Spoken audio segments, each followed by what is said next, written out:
AEPS বন্ধ হতে চলেছে, সত্যি নাকি মিথ্যা? যারা এইপিএসে এই মুহূর্তে দাঁড়িয়ে কাজ করছেন বা যাদের কাছে ইনফরমেশন গেছে যে এইপিএস বন্ধ হতে চলেছে, তাদের জন্য আজকের এই ভিডিওটা দেখলে আপনি সম্পূর্ণ জানতে পারবেন যে সত্যিই কি এইপিএস বন্ধ হতে চলেছে, অর্থাৎ এইপিএস এর ভবিষ্যৎ কি নষ্ট হতে চলেছে। বিস্তারিত আলোচনা করব ভিডিওতে, এবং এর আগেও কিন্তু বহু ভিডিওতে আপনাদের এইপিএস এর ভবিষ্যৎ কি রয়েছে আমি কিন্তু জানিয়ে রেখেছি। তারপরেও কিন্তু এই মুহূর্তে বেশ কিছুদিনের মধ্যে কিন্তু ব্যাংক থেকে এইপিএস ডিসেবল বলে গ্রাহকদেরকে এসএমএস পাঠানো হচ্ছে, এবং এটা দেখার পরে কিন্তু প্রত্যেকটা গ্রাহক ধরে নিচ্ছে যে তাদের এইপিএস এ টাকা তোলা সিস্টেমকে কিন্তু ডিসেবল অর্থাৎ বন্ধ করে দেওয়া হয়েছে। এটা কিন্তু সত্যিই হয়েছে, তবে সমস্ত গ্রাহকের নয়। যারা এইপিএস এর আগে টাকা তুলতে পারতো তার মধ্যে কিছু গ্রাহক যেরকম টাকা তুলতে পারে এখনো, সেরকম কিন্তু তারা এই মুহূর্তেও টাকা তুলতে পারছে, এবং সকল গ্রাহককে কিন্তু এই এসএমএসটা পাঠানো হয়নি।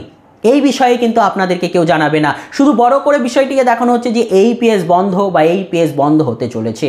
আপনাদের ক্লিয়ার বলে রাখি, এইপিএস কিন্তু বন্ধ হবে না। হ্যাঁ, সঠিকই শুনেছেন, আবারও বলছি, এইপিএস কিন্তু বন্ধ হবে না। যারা এই মুহূর্তে দাঁড়িয়ে এনপিসিআই ব্যাংকের নিয়ম মেনে কাজ করছেন, তাদের জন্য কিন্তু ভবিষ্যতে এইপিএস যথেষ্ট ভালো রূপে একটা ইনকাম দিতে চলেছে।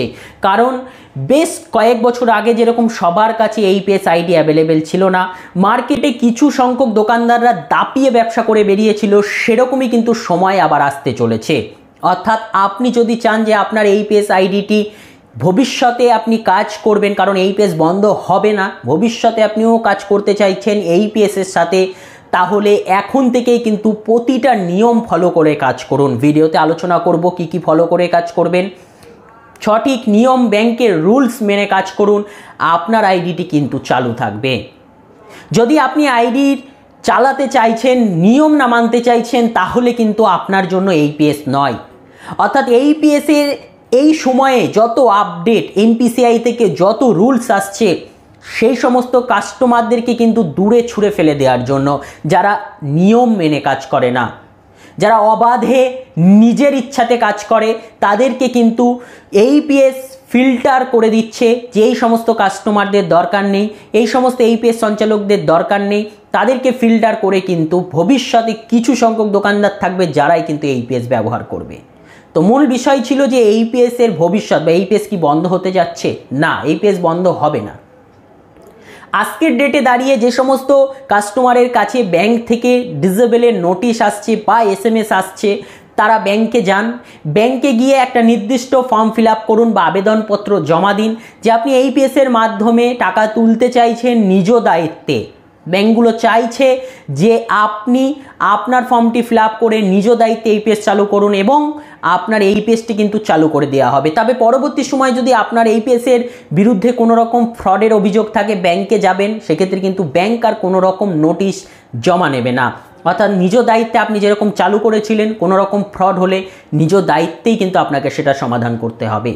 তাই এইপিএস এ চালু করার পরে আপনার যে সমস্ত রিলেশন ভালো রয়েছে দোকানদারের সাথে, বা যে সমস্ত দোকানদারকে আপনি ভরসা করেন, তাদের কাছেই যান টাকা তুলতে, বা তাদের থেকেই টাকা তুলুন। আপনারা দোকানদাররা ভিডিওটা দেখে থাকলে এভাবেই কিন্তু বুঝিয়ে দেবেন।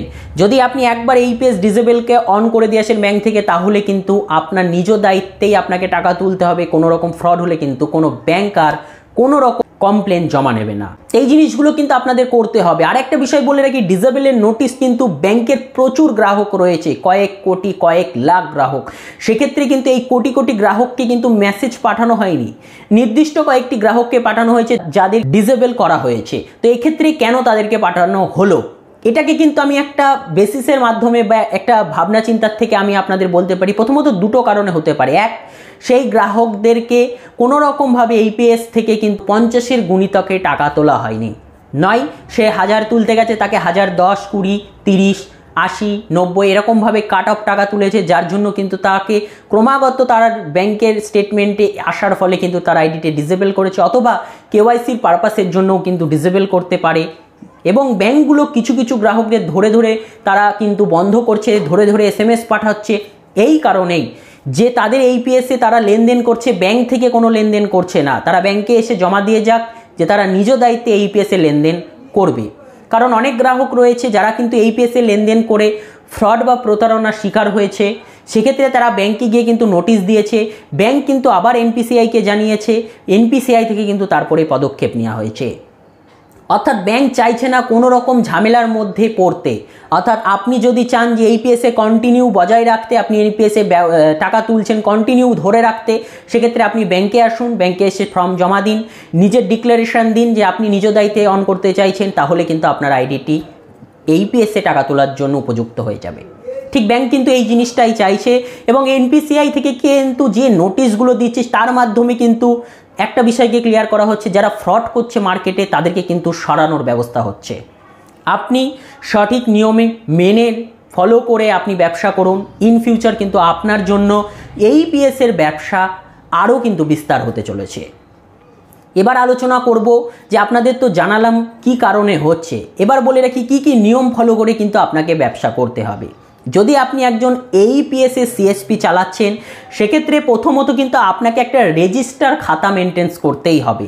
হ্যাঁ, কোন গ্রাহক কবে টাকা কত পরিমাণে টাকা তুলে যাচ্ছে সেটা কিন্তু আপনাকে লিখতে হবে, তার সিগনেচার দিতে হবে, ডেট টাইমটা ভালো করে উল্লেখ করবেন, আপনি কোন এইপিএস থেকে উইথড্রল করছেন, যাতে পরবর্তী সময়ে কোনো রকম সমস্যাতে আপনি বের করতে পারেন যে এই এইপিএস থেকে আমি টাকাটা তুলছি এই টাইমে। সেক্ষেত্রে কিন্তু আপনি সেই ডেটটা উল্লেখ করে রাখবেন এবং কোন এইপিএস থেকে। কেন বলছি কথাটা, কারণ অনেকেই কিন্তু দুটো তিনটা কোম্পানি ইউজ করছেন এবং মাল্টিপ্লাইভাবে ইউজ করছেন কোম্পানিগুলো, তাই সেক্ষেত্রে পরবর্তী সময় আপনার খেয়াল থাকবে না কোন কোম্পানি থেকে এই কাস্টমারের টাকাটা আপনি উইথড্রল করেছিলেন। তাই রেজিস্টার বুক মেনটেন্স করবেন, সেখানে পরিষ্কারভাবে কোন সিএসপি ব্যবহার করে টাকাটা তুলেছেন, কোন তারিখ, সিগনেচার, কত টাকা পড়ে থাকলো, সমস্ত কিছু ক্লিয়ারভাবে লিখে কাস্টমারকে দিয়ে একটা সই করিয়ে নেবেন। তাহলে কিন্তু আপনি একটা প্রপার রেজিস্টার মেনটেন্স করতে পারছেন এবং পরবর্তী যে কোনো পরিস্থিতিতে কিন্তু আপনি এই রেজিস্টার বের করে আপনার সমস্যার সমাধান করতে পারেন। দ্বিতীয়ত, এইপিএসে কিন্তু আপনি যদি কাজ করতে চাইছেন ইন ফিউচার, কিন্তু আপনার জন্য অনেক ভালো ভালো সার্ভিস, অনেক ভালো ভালো পরিষেবা এবং অনেক কাস্টমার কিন্তু আগের মতো আপনার কাছে আসতে শুরু করবে। কারণ এনপিসিআই যে নিয়মগুলো রয়েছে সেই নিয়মগুলো মেনে কিন্তু প্রচুর দোকানদার এই মুহূর্তে চলতে পারবে না। কেন বললাম, কারণ কিছু কিছু দোকানদার রয়েছে কিন্তু যারা নিজেদের মতে চলতে চাইছে, তাদের আইডিগুলোকে কিন্তু খুব শীঘ্রই বন্ধ করে দেওয়া হচ্ছে এবং হবে। তার ফলে কিন্তু কিছু সংখ্যক ব্যক্তির কাছেই আইডি পড়ে থাকবে। তাই খুব ভালোভাবে এইপিএসে সতর্কভাবে কাজ করুন, নিয়ম মেনে কাজ করুন, কোনো রকম সমস্যা কিন্তু আপনার থাকবে না। আর কিছু রয়েছে রুলস, সেগুলো হলো যখন কাস্টমার আপনার কাছে টাকা তুলতে আসছে, সেক্ষেত্রে আপনি কিন্তু কাস্টমারের একবার দুবার যদি আঙুল না মেলে 3 বারের বেশি কিন্তু ট্রাই করবেন না। হ্যাঁ, 3 বারের বেশি কিন্তু আঙুল দিয়ে বারে বারে ট্রাই করবেন না। সেই সময় কিন্তু চলে গেছে যখন আপনি কাস্টমারের ফিঙ্গার মিলছে না বলে আপনি 10টা আঙুলের 10টা ব্যবহার করছেন, সেই সময় কিন্তু এখন আর নেই। আপনি মিনিমাম 2 বার, সর্বোচ্চ কিন্তু 3 বারের বেশি কিন্তু ব্যবহার করতে যাবেন না। কি ব্যবহার? হাতের ছাপ দিয়ে বারে বারে ট্রাই করবেন না। কাস্টমারকে বলুন ঘুরে আসতে, যদি প্রথমবারে না মেলে বলুন ঘুরে আসতে, 1 ঘন্টা 2 ঘন্টা পরে আরেকবার আপনি ট্রাই করতে পারেন, তবে 3 বারের বেশি কিন্তু ট্রাই সেম ডেতে করবেন না। এতে কিন্তু আপনাকে সাসপেক্টেড ফ্রড হিসেবে ধরা হবে বা মেনে নেওয়া হবে যে আপনি সেই কাস্টমারের জালিয়াতির মাধ্যমে টাকা তোলার চেষ্টা করছেন বা নকল ফিঙ্গার ব্যবহারের চেষ্টা করছেন, কিন্তু আদৌ সেটা আপনি করছিলেন না। তাই নিজেকে প্রমাণ করার একটাই অপশান, সেটা হলো 2 বার বা 3 বার, তার বেশি কিন্তু হাতের আঙুল না মিললে ট্রাই করবেন না। এই জিনিসটি কিন্তু অবশ্যই মেনে কাজ করুন, তাহলে কিন্তু আপনার আইডিটি চালু থাকবে।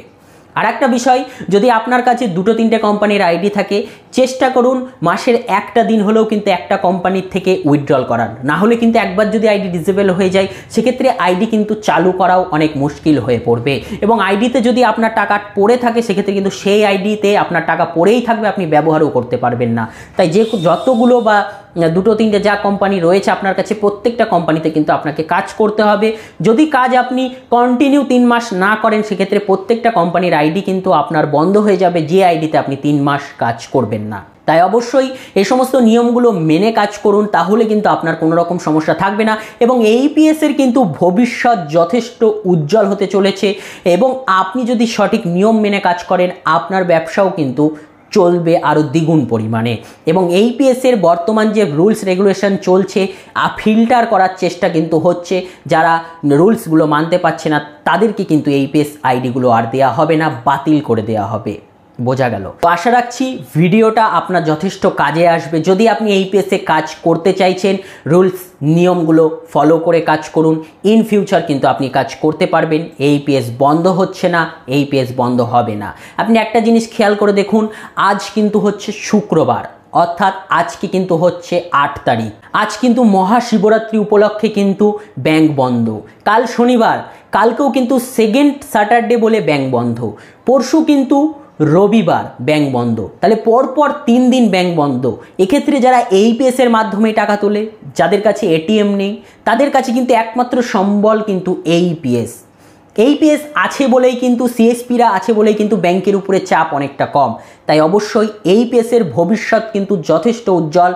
এইপিএসে যদি কাজ করতে পারেন তাহলে কিন্তু আপনি যথেষ্ট ভালো ব্যবসা করতে পারবেন। আর অবশ্যই এই মুহূর্তে দাঁড়িয়ে এইপিএসকে কিন্তু একটা এক্সট্রা ব্যবসা হিসেবে আপনাকে রাখতে হবে। মেন ব্যবসার মধ্যে কিন্তু এইপিএস রাখলে আপনি কিন্তু বর্তমানে চালিয়ে যেতে পারবেন না এইপিএস, কারণ ইন ফিউচার আপনাকে ভালো পরিমাণে প্রফিট দিতে পারে, কিন্তু এই সময়ে কিন্তু এইপিএস অনেক নিয়ম এবং অনেকের সাথে কিন্তু ব্যবসায় সংগ্রাম করে আপনাকে চালিয়ে যেতে হবে। তবেই কিন্তু আপনি একটা ভালোভাবে এইপিএস ব্যবহার করতে পারবেন পরবর্তী সময়ে। বুঝতে পারলেন, এইপিএস কিন্তু মার্কেটে দরকার রয়েছে।